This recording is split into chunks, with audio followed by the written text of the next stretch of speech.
Our industry is pretty unique in the sense that we allow failures.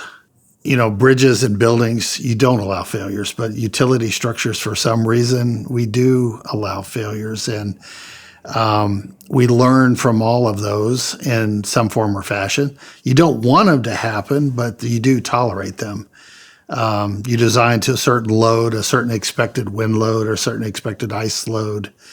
And if you're good at predicting what that is, then the structures are not going to fail. But if you find out that they're not meeting that criteria, then it probably will fail.